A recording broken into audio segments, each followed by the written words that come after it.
క్రీస్తునందు ప్రియమైన సోదరి సోదరులారా, మన ప్రభువును రక్షకుడు విమోచకుడు అయిన యేసుక్రీస్తు యొక్క పరిశుద్ధమైన నామమున నేను మీకు శుభములు వందనాలు తెలియజేయచ్చు ఉన్నాను. దేవుని వాక్యములో నుండి ప్రార్థన చేయుచుండగా అనే మాటను ధ్యానం చేస్తూ వస్తూ ఉన్నాం. ప్రభువు ప్రార్థన చేయుచు ఉండగా ఆకాశము తెరవబడిన సంగతి మనము విన్నాం. పేతురు ప్రార్థన చేయుచుండగా దర్శనము కలిగిన సంగతిని విన్నాం. లూకాసు వార్త 3వ అధ్యాయం 21వ వచనం ఆధారంగా ఈ సంగతులను ధ్యానం చేస్తూ ఉన్నాం. అదే పేతురు ప్రార్థన చేయగా వెనువెంటనే తబిత చనిపోయిన ఆవిడ కళ్ళు తెరచి పేతురును చూచి లేచి కూర్చుండెను అనే సంగతిని చదివాం. అపోస్తల కార్యముల గ్రంథం 9వ అధ్యాయం 40వ వచనంలో ప్రార్థన ఆకాశాన్ని తెరచింది. ప్రభు విషయంలో, పేతురు విషయంలో ప్రార్థన కన్నులను తెరిచింది, లేక చనిపోయిన మనిషిని బ్రతికించింది అనే విషయం దేవుని వాక్యం గుర్తు చేస్తూ ఉంది. ఆమె బ్రతికింది అనే మాట వాస్తవం, కానీ అక్కడ వ్రాయబడినటువంటి విషయాన్ని నేను గుర్తు చేస్తూ ఉన్నాను. ఆమె కన్నులు తెరచి ప్రార్థన కన్నులు తెరిపించింది. ఈ యుగ సంబంధమైన దేవత అవిశ్వాసులైన వారి మనోనేత్రాలకు గుడ్డితనం కలుగజేసెను అని దైవ గ్రంథం చెబుతుంది. కొరింథీ 2వ పత్రిక 4వ అధ్యాయం 4వ వచనములో సాతాను అవిశ్వాసులైన వారి మనోనేత్రములకు గ్రుడ్డితనాన్ని కలుగజేశాడు. కనీసం గ్రుడ్డివాడైనా కర్ర చేత దారి తెలుసుకొని వెళ్తాడు, దారి అడుగుతూ వెళ్తాడు. కానీ మనోనేత్రములు మూయబడినటువంటి అవిశ్వాసులు తాము వెలుచున్న దారే సరైంది అని నిత్య నరకమునకు ప్రయాణం చేయుచు ఉన్నారు. ఇది విచారకరమైన సంగతి. చీకటిలోనే తడవులాడుచు తమకు తెలిసిన దాన్నే సత్యమని భావించుచు భ్రమపడుచు నరకమునకు జోగుచూ ఉన్నారు. వారి మనోనేత్రములను తెరిపించగలిగిన ఏకైక సాధనము ప్రార్థన, ప్రార్థన, ప్రార్థన. చనిపోయిన తబిత కన్నులను తెరిపించగలిగింది ప్రార్థన. చనిపోయిన లాజరు కన్నులను తెరిపించగలిగింది ప్రార్థన. ప్రభువు ప్రార్థించి లాజరు బయటికి రమ్మన్నాడు. ప్రార్థన కన్నులను తెరిపించగలిగిన సామర్థ్యం కలిగింది. మూసుకొని పోయిన కన్నులను తెరిపించగలిగిన సామర్థ్యం కలిగింది ప్రార్థన. అలాగున ప్రార్థనను ఆశ్రయించి అనేకులు తమ మనోనేత్రములను తెరచుకొని వారు సత్యమార్గంలో ప్రయాణం చేసి ప్రభు చెంతకు వెళ్ళునట్లుగా చూడవలసిన బాధ్యత మనది, విశ్వసించిన వారిది. మనము ప్రార్థించాలనే సంగతిని మరువకుందుముగాక. ప్రియులారా, ప్రార్థన చేద్దాం, ప్రార్థన చేద్దాం. అంతకంటే మించిన ఆప్షన్ మరొకటి లేదు. ప్రార్థన చేద్దాం. ప్రార్థనే కళ్ళను తెరిపించగలుగుతుంది. దేవుని దాసులు, మన దేశానికి వచ్చిన విదేశీ భక్తులు, మన దేశంలో ఉన్న స్వదేశీ భక్తులు మనుషులకు అనేక రకాలైన ఉపకారాలు చేశారు. దొంగలకు, విధవరాండ్రకు, వేశ్యలకు, ఇలాగున రకరకాల వర్గాలన్నిటికీ కూడా వారు సహాయం చేసి ప్రభు ప్రేమను చూపించగలిగినారు. కానీ సువార్త, ప్రార్థన మాత్రమే వారి కళ్ళను తెరిచింది అనే సత్యాన్ని మనం మర్చిపోకూడదు. మంచి పనులు ఈనాటికి జరుగుతూనే ఉన్నాయి, సత్కార్యాలు ఈనాటికి జరుగుతూనే ఉన్నాయి. కానీ వాటికంటే మించి ప్రార్థన మాత్రమే ప్రజల హృదయాలను మార్చగలిగింది అనే సంగతిని మనము జ్ఞాపకము చేసుకోవాలి. కనుక ప్రార్థనను ఆశ్రయించవలసిన ఆవశ్యకత మనకుంది అనే సత్యాన్ని ఈ సమయమందు మనం గ్రహిద్దాం. క్రీస్తుని ఎరగని వారి కళ్ళు తెరవబడాలి అంటే, వారి మనోనేత్రాలు వెలిగించబడాలి అంటే ఎరిగిన వారు ప్రార్థన చేయాలి. అది మాత్రమే వారి కన్నులను తెరిపించగలుగుతుంది. కనుక లాగున ప్రార్థించే బాధ్యత మనకుందని దేవుని వాక్యము గుర్తు చేస్తూ ఉంది. అపోస్తల కార్యముల గ్రంథం 12వ అధ్యాయం. ఇక్కడ తెరవబడిన మరొక విషయాన్ని గురించి దేవుని వాక్యం గుర్తు చేస్తుంది. అపోస్తల కార్యముల గ్రంథం 12వ అధ్యాయం 3వ వచనములో పేతురు చెరసాల్లో వేయబడ్డాడు. 5వ వచనములో సంఘము అత్యాసక్తితో ప్రార్థన చేస్తూ ఉంది. పేతురు చెరపట్టబడ్డాడు. అంతకంటే ముందుగా యాకోబు ఖడ్గంతో చంపబడ్డాడు. అందుచేత పేతురును కూడా పట్టుకొని బంధించి చంపాలని యోచనతో ఉన్నటువంటి హేరోదు అతన్ని బంధించి చెరసాల్లో వేయించాడు. కాబట్టి పేతురుకు హాని కలుగుతుందేమో అనే భయం చేత అతని విడుదల నిమిత్తమై సంఘము అత్యాసక్తితో ప్రార్థన చేసింది. ఆదిమ సంఘము ప్రార్థనలో అత్యాసక్తి కలిగింది. ఆ మాటకొస్తే ఆదిమ సంఘం అన్ని విషయాలలో ఆసక్తి కలిగింది అని మనం గుర్తుంచుకోవాలి. వారు ధర్మం చేశారు, అనగా ఇతరుల అవసరాల్లో వారు పాలు పొందారు. వారు ప్రార్థన చేశారు. వారు సువార్తను ప్రకటించారు. వారు అవసరమైతే ప్రభు నిమిత్తమై తన ప్రాణార్పణం కూడా చేశారు. ఇలాగున ఆదిమ క్రైస్తవులు అన్ని విషయాలలో కూడా ఆసక్తి కలిగిన వారుగా మనం వారిని చూడవచ్చు. ఇప్పుడు వారు అత్యాసక్తితో ప్రార్థన చేయుచున్నారు అనే మాట మనకు కనబడుతుంది. సంఘం అత్యాసక్తితో ప్రార్థన చేయుచుండెను. ప్రియులారా, దేవుని దాసుల నిమిత్తమై సంఘము ప్రార్థన చేయుచుండెను. బంధించబడిన వారి నిమిత్తమై సంఘము ప్రార్థన చేయుచుండెను. చెరలో ఉన్న వారి నిమిత్తమై ప్రార్థన చేయుచుండెను. హాని క్రింద ఉన్న వారి నిమిత్తమై ప్రార్థన చేయుచు ఉండెను. ప్రాణాపాయం కలిగిన దైవ సేవకుల నిమిత్తమై ప్రార్థన చేయుచుండెను. సంఘము ప్రార్థించడానికి ఒకటేమిటి? కావలసిన కారణాలన్నీ కూడా దేవుని వాక్యం మనకు గుర్తు చేస్తూ ఉంది. అందుచేత సంఘం దేవుని దాసుల కొరకు ప్రార్థన చేయాలి. దేవుని దాసుడు ఏ విషయంలోనైనా బంధించబడి ఉంటే బయటకు వచ్చినట్లుగా ప్రార్థన చేయాలి. పేతురు చెరసాల్లో ఉన్నాడు కాబట్టి సంఘం చెరలో నుంచి బయటకు వచ్చినట్లుగా ప్రార్థన చేసింది. స్థానిక సంఘం తమ దేవుని దాసుడు ఏ విషయంలోనైనా బందీ అయి ఉంటే ప్రార్థించాలి. అతడు ధనాపేక్షపరుడైతే అతని నిమిత్తమై ప్రార్థించాలి. ఆ దయ్యము నుంచి విముక్తి పొందగలిగినట్లుగా దేవుని దాసుడు పాపములో ఉంటే, అపవిత్రతలో బ్రతుకుచూ ఉంటే దాని నుండి విముక్తి పొందినట్లుగా సంఘము ప్రార్థన చేయాలి. ఆ సంగతి సంఘానికి తెలిస్తే, దేవుని దాసుడు అనారోగ్యంతో ఉంటే రోగి అయిన తమ సేవకుని నిమిత్తమై సంఘము ప్రార్థన చేయాలి. ఆ మాటకొస్తే సంఘము దేవుని దాసుని కొరకు నిత్యము ప్రార్థన చేయాలి. బంధించబడి ఉంటే ప్రార్థన చేయాలి. బంధించబడకుండునట్లుగా కూడా ప్రార్థన చేయాలి. మర్చిపోకండి, విశ్వాసులు అంటే ఆదివారం నాడు బైబిల్ చేత పట్టుకొని వచ్చి ప్రభు బల్లలో పాలు పొంది వెళ్ళువారు కాదు. విశ్వాసులు అనగా సేవకుని యొక్క జీవితం నిమిత్తమై నిత్యము ప్రార్థించువారు అనే విషయాన్ని గుర్తుంచుకోవాలి. సంఘము పేతురు నిమిత్తమై అత్యాసక్తితో ప్రార్థన చేయుచుండెను.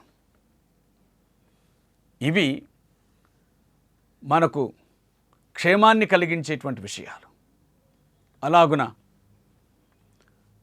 మనము కూడా ప్రార్థన చేద్దాం. సంఘము దేవుని దాసు నిమిత్తమై ప్రార్థించినట్లుగా మనము కూడా ప్రార్థిద్దాం అనే విషయం దేవుని వాక్యం గుర్తు చేస్తూ ఉంది.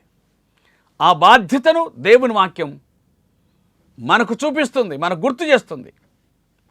అలాగున మనము జీవించాల్సిన అవసరం ఎంతైనా ఉన్నది. పేతురు బంధించబడి చెరసాలలో నిద్రిస్తూ ఉండగా ప్రభుదూత అతని దగ్గర నిలిచెను అని అపోస్తల కార్యముల గ్రంథం 12:7 చెబుతుంది. అంటే సంఘము ప్రార్థన చేస్తే దేవుడు కార్యం చేసినాడు. సంఘము ప్రార్థించితే దేవుడు కార్యం చేశాడు. సంఘము ప్రార్థించుచూ ఉండగా దేవుడు తన కార్యమును జరిగించుచూ ఉన్నాడు. దీనిని బట్టి ఏమర్థమవుతుంది అనగా, ఎక్కడ సంఘము మౌనంగా ఉంటుందో అక్కడ దేవుని కార్యాలు కూడా మౌనంగానే ఉంటాయి. అనగా ఆ సంఘము దేవుని కార్యములను చూడదు. ఎక్కడ సంఘము పనిచేస్తూ ఉంటుందో, ఎక్కడ సంఘం ప్రార్థన చేస్తూ ఉంటుందో ఆ సంఘము దేవుని కార్యములను చూస్తుంది అనే విషయాన్ని మనం గుర్తుంచుకోవాలి. మనం ప్రార్థన చేస్తున్నామా, దేవుని కార్యాలు మన ముంగిట ఉంటాయి అని గుర్తుంచుకోవాలి. మనం ప్రార్థన చేయకుండా మౌనంగా ఉన్నామా, దేవుని కార్యాలు మనకు కనిపించవు. అందుకే ప్రార్థన చేయుచుండగా, ప్రార్థించుచుండగా అనే మాటను మనం పట్టుకున్నాం. మనం ప్రార్థిస్తేనే కార్యాలు జరుగుతాయి. భక్తి జీవితం అంటే చులకన జీవితం కాదు. భక్తి జీవితం అంటే నిర్లక్ష్యపు జీవితం కాదు. అదొక నిరీక్షణ, గురి కలిగినటువంటి జీవితం అని మరచిపోకూడదు. భక్తి జీవితం అంటే సాధారణమైంది కాదని గుర్తుంచుకుందాం ప్రియులారా. భక్తి జీవితం యొక్క శ్రేష్టతను మనము జ్ఞాపకం చేసుకుందాం. మంచిది. పేతురు కొరకు సంఘం ప్రార్థించింది. దేవుడు తన కార్యం చేయడం ప్రారంభించాడు. 7వ వచనం, ప్రభుదూత అతని దగ్గర నిలిచెను, గదిలో గొప్ప వెలుగు ప్రకాశించెను. దూత పేతురును తట్టి త్వరగా లేమ్మని చెప్పి అతన్ని లేపగా సంఖ్యలు అతని చేతుల నుండి ఊడిపడాను. బంధించబడిన దేవుని దాసుడు స్వతంత్రుడు అయ్యాడు. సంఘము ప్రార్థించింది. దేవుని దూత ప్రత్యక్షమయ్యాడు. దేవుని దాసుని సంఖ్యలు విడిపించబడ్డాయి. ఆ తర్వాత 10వ వచనానికి రాగా, పట్టణానికి వెళ్ళు, ఇనుప గవిని వద్దకు వచ్చినప్పుడు దానంతట అదే తెరచుకొనెను.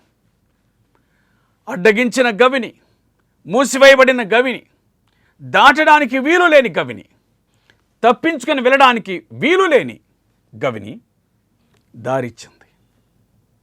దీనికంతటికి కారణం ప్రార్థన. దీనికంతటికి కారణం ప్రార్థన. ప్రార్థన. అందుచేత జాగ్రత్త పడదాం. ప్రార్థన అది మనకు అవసరమైంది. సంఖ్యలను విడిపించడానికి. అతని సంఖ్యలు ఊడిపడెను అని వ్రాయబడి ఉంది. సంఖ్యలను తగ్గొట్టడానికి ప్రార్థన. గవిని తలుపులు తెరవడానికి ప్రార్థన. ఇలాగున దేవుని దాసులు స్వతంత్రులగుటకు ప్రార్థన. అతడు ఎక్కడికి వచ్చాడు అంటే, ఇదంతా కేవలం కలగా తలంచుకున్నాడు. కానీ పేతురునకు తెలివి వచ్చి సంగతిని గ్రహించిన తర్వాత ప్రభు తన దూతను పంపి హేరోదు చేతుల నుండి యూదులను, ప్రజలు నాకు ఉద్దేశించిన వాటన్నిటి నుండి నన్ను తప్పించి ఉన్నాడని ఇప్పుడు నాకు నిజంగా తెలిసినది అని అనుకొనెను. అప్పుడు అతనికి అర్థమైంది. అంతవరకు అదేదో దర్శనము అన్నట్టుగా భావించుకున్నాడు. కానీ ఆ తర్వాత సంగతిని గ్రహించాడు. ఒక సంఘము ప్రార్థించితే ఒక దేవుని దాసుడు విడిపించబడ్డాడు. ప్రియులారా, కొన్ని పర్యాయాలు దేవుని దాసులు సంఘం ఎంతగా ప్రార్థించినప్పటికీ వారు మరణించుట, వారు చంపబడుట, హతసాక్షులగుట ఇది కూడా సహజమే, కద్దే. గుర్తుంచుకోండి, ఏ పేతురైతే సంఘం ప్రార్థించుచుండగా విడిపించబడ్డాడో అదే పేతురు వృద్ధాప్యం వచ్చినప్పుడు మరణించాడు. మనం చాలా మాట్లాడవచ్చు. ఏమని మాట్లాడవచ్చు అంటే, అప్పుడు విడిపించిన దేవుడు ఇప్పుడు విడిపించకూడదని. అలాగున మాట్లాడుకుంటూ వెళితే ఇక ఎప్పుడైనా విడిపించాల్సిందే కదా, ఇక మరణం రాకూడదనే కదా దాని అర్థం. ఏ కార్యము ద్వారా అయితే దేవుడు మహిమ పొందుతాడో ఆయా సందర్భాల్లో మాత్రమే దేవుడు ఆ కార్యమును చేయుటకు సమర్థుడు. అంతేగాని నీకు నచ్చినప్పుడల్లా, నువ్వు అడిగినప్పుడల్లా, మనం కోరుకున్నప్పుడల్లా ఆయన పనిచేయటానికి మన దాసుడు కాదు. ఆయన దేవుడు. ఆయన తన చిత్త ప్రకారమే జరిగిస్తాడు. కనుక ఒక మాటను ఇలాగున చూడాలి. యోహాను సువార్త 21వ అధ్యాయం 19వ వచనం, ఎట్టి మరణం వల్ల దేవుని మహిమపరచునో దాన్ని సూచించి ఆయన ఈ మాట చెప్పాను. ఇది కూడా పేతురును ఉద్దేశించి ప్రభు పలికిన మాట. ఏ మాట ఇది అని అనగా, అతడు ఏ విధంగా ప్రభువును మహింపరుస్తాడో, అంటే మరణము ద్వారా కూడా దేవుణ్ణి మహిమపరచుట, జీవితం ద్వారా దేవుణ్ణి మహిమపరచుటను గురించి ఆయన చెప్పాడు. ఈ యోహాను సువార్త 21వ అధ్యాయం 18-19 వచనాల్లో ఆ మాటలు కనిపిస్తాయి. జీవితం ద్వారా పేతురు దేవుని మహింపరుస్తాడు, మరణం ద్వారా కూడా పేతురు దేవుని మహింపరుస్తాడు. కాబట్టి మనం చనిపోయినను బ్రతికినను చనిపోయినను ప్రభువారం. ఆయన తన సంకల్పాన్ని బట్టి తన చిత్తము చొప్పున మనం ఎప్పుడు ఏ విధంగా ప్రవర్తించాలో ఆ విధంగా మనం ఉండగలిగితే చాలు. తన సంకల్పం ప్రకారంగా ఆయన మన విషయంలో సహాయము చేస్తాడు. ఇప్పుడు విడిపించాడు. వెంటనే అతడు ఎవరైతే ప్రార్థన చేస్తూ ఉన్నారో, ఏ ఇంటి దగ్గర తన నిమిత్తమై ప్రార్థన చేస్తూ ఉన్నారో ఆ స్థలానికి వచ్చినట్లుగా దేవుని వాక్యము గుర్తు చేస్తూ ఉంది. జ్ఞాపకం ఉంచుకుందాం. ప్రార్థన గొప్ప కార్యములను జరిగించగలదు. ప్రార్థన గొప్ప కార్యమును చేయగలదు. ఇది గొప్ప కార్యం కాదంటారా? ఎస్, హేరోదుకు అర్థమైంది. ఏమర్థమైంది? దేవుని చిత్తాన్ని ఎదిరించడం తన వల్ల కాదు అని అర్థమైంది. యాకోబు విషయంలో దేవుని చిత్తం, మరణించాడు. అలాగని దేవుని దాసులందరినీ హతం చేయటం దైవ సంకల్పము కాదు అని హేరోదు గ్రహించవలసి వచ్చింది. నా చేతుల్లో నుంచి మిమ్మల్ని విడిపించగల దేవుడు ఎక్కడున్నాడు అని నెబుకద్నెజర్ అడిగాడు. ఎక్కడున్నాడో మేము చూపిస్తామన్నట్లుగా షద్రక్, మెషక్, అబేద్నెగోలు, హనన్య, అజర్య, మిషాయేలు ప్రవర్తించినారు. కనుక ప్రియులారా, ఆయా సందర్భాల్లో దేవుడు తన చిత్తానుసారంగా పనిచేస్తాడు. ఆయన పేతురును విడిపించాడు. గొప్ప కార్యాన్ని ఆయన జరిగించాడు. అదే ఇంటికి పేతురు వచ్చాడు. వారు చాలా సంతోషపడ్డారని దేవుని వాక్యం మనకు గుర్తు చేస్తుంది. 17వ వచనం, వారు విభ్రాంతి నొందిరి అనే మాట వ్రాయబడి ఉంది. మరొక విషయం, అపోస్తుల కార్యముల గ్రంథం 16వ అధ్యాయం 25 నుండి చదువుచూ ఉన్నాను. మధ్యరాత్రి వేళ పౌలును శీలయు దేవునికి ప్రార్థించుచు కీర్తనలు పాడుచుండ్రి, ఖైదీలు వినుచుండ్రి. అప్పుడు అకస్మాత్తుగా మహాభూకంపము కలిగెను, చెరసాల పునాదులు అదిరెను, వెంటనే తలుపులన్నీ తెరచుకొనెను, అందరి బంధకములు ఊడెను అనే మాట వ్రాయబడి ఉంది. ప్రియులారా, ప్రార్థించుచూ ఉండగా జరిగిన మరొక సంఘటన ఏమిటి అంటే, ప్రార్థించుచూ ఉండగా చెరసాల తలుపులు తెరవబడ్డాయి అని. పౌలు శీలను బంధించి చెరసాల్లో వేశారు. అక్కడ జరిగిన సంఘటన ఏమిటి అని అనగా, వారు ప్రార్థించుచు కీర్తించుచు ఉండిరి అనే మాట వ్రాయబడి ఉంది. ప్రార్థన చేయుచున్నారు, కీర్తనలు పాడుచు ఉన్నారు. ప్రార్థించుచు ఉండిరి, కీర్తించుచు ఉండిరి అని చెప్పబడింది. ప్రార్థన, కీర్తన. అంతలో జరిగింది ఏమిటి అంటే, అంతలో జరిగింది అకస్మాత్తుగా మహాభూకంపము కలిగెను అనే మాట వ్రాయబడి ఉంది. ప్రియులరా, ప్రార్థన భూమిని కంపించింది, చెరసాల పునాదులను అదరగొట్టింది, తలుపులన్నీ ఊడిపోయాయి, బంధకాలు తెరుచుకున్నాయి, చెరసాల నాయకుడు మేలుకొనెను అనే మాటలు కనపడుతూ ఉన్నాయి. ఏమిటండి? ఇద్దరు దేవుని దాసుల ప్రార్థన, కీర్తన. వారు ప్రార్థించుచు ఉండిరి, కీర్తించుచు ఉండిరి. ఇద్దరు దేవుని దాసుల యొక్క ప్రార్థన, కీర్తనలు ఇంత గొప్ప కార్యాన్ని చేశాయా? అవును, వారి దేవుడు ప్రార్థన చేయగా ఆకాశం తెరవబడింది. వారి ప్రభువు ప్రార్థన చేయగా గొప్ప కార్యాలు జరిగాయి. వారి ప్రభు మాట పిలువగా శవము బ్రతికి బయటకు వచ్చింది. అదే తరహాలో నా మట్టుకైతే బ్రతుకుట క్రీస్తే అనే తరహాలో బ్రతుకుతున్నటువంటి ఆ దేవుని దాసుని జీవితంలో కూడా ఆ గొప్ప కార్యాలు జరిగాయి. మహాభూకంపము కలిగాను అంటే మొత్తం యావత్ పట్టణం అంతా కూలిపోయిందేమో అని భ్రమించేంత మహాభూకంపము కలిగాను. ప్రార్థన కంపింపజేసింది. ప్రార్థన చెరసాల పునాదులను అదరగొట్టింది. మహాభూకంపం అది ఒకవేళ పట్టణానికి వచ్చి ఉండవచ్చు, లేదా ఆ స్థలంకి మాత్రం పరిమితమై ఉండొచ్చు. చెరసాల పునాదులు, అది వారు ఉన్నటువంటి స్థలం, పునాదులను కదిలించింది, కానీ పడగొట్టలేదు. ప్రార్థన ఏం చేయగలుగుతుందో ఆ సంగతిని దేవుని వాక్యం గుర్తు చేస్తూ ఉంది. ఆ తర్వాతి మాట, తలుపులన్నీ తెరుచుకున్నాయి అని వ్రాయబడి ఉంది. తలుపులు తెరుచుకున్నాయా? తర్వాతి మాట, అందరి బంధకములు ఊడెను. ఆ తదుపరి, అంతలో చెరసాల నాయకుడు మేలుకొనెను అని వ్రాయబడి ఉంది. ప్రార్థన ఇంతటి గొప్ప కార్యములను జరిగించింది అనే విషయం దేవుని వాక్యం మనకు జ్ఞాపకం చేస్తూ ఉంది. దేవునికి స్తోత్రం. ఇంత గొప్ప కార్యములను చేయగలిగినటువంటి సమర్థత కేవలం ప్రార్థనకు మాత్రమే ఉంది. ఆశ్రయించుదాం, ఇట్టి ప్రార్థనను మనం ఆశ్రయించుదాం. ప్రార్థన చేద్దాం. ప్రభు కార్యములను మన జీవితంలో కూడా చూద్దాం. అట్టి కృపను ప్రభు మనకు అనుగ్రహించి దర్శించునుగాక. ఆమేన్. ప్రేమ కలిగిన తండ్రి, మీకు స్తోత్రాలు. మమ్మను కరుణించి జ్ఞాపకం చేసుకొని మా ఎడల మీరు చూపిన మీ మహోపకారం నిమిత్తమై కృతజ్ఞతాస్తుతులు చెల్లిస్తూ ఉన్నాం. మమ్మను జ్ఞాపకం చేసుకున్నారు, నీకు స్తోత్రాలు. కరుణించినారు, నీకు స్తోత్రాలు. మేము ఇలాగున ప్రార్థించుటకు మాకును తగిన సామర్థ్యాన్ని మాకిచ్చి మీరు మహిమను పొందమని, మీ మాటలు వినుచున్న వారిని దర్శించి జ్ఞాపకం చేసుకుని ఆశీర్వదించమని అడుగుచు, మహిమా గ్రంథ ప్రభావాలు మీకు ఆరోపించుకొనొచ్చు దీవించుదురని మా ప్రభువును ప్రియరక్షకుడు, మా కొరకు ప్రాణం పెట్టి పునరుద్ధారుడైన యేసుక్రీస్తు ప్రభు యొక్క పరిశుద్ధమైన నామం పేరిట ప్రార్థించుచున్నాము తండ్రి. ఆమెన్.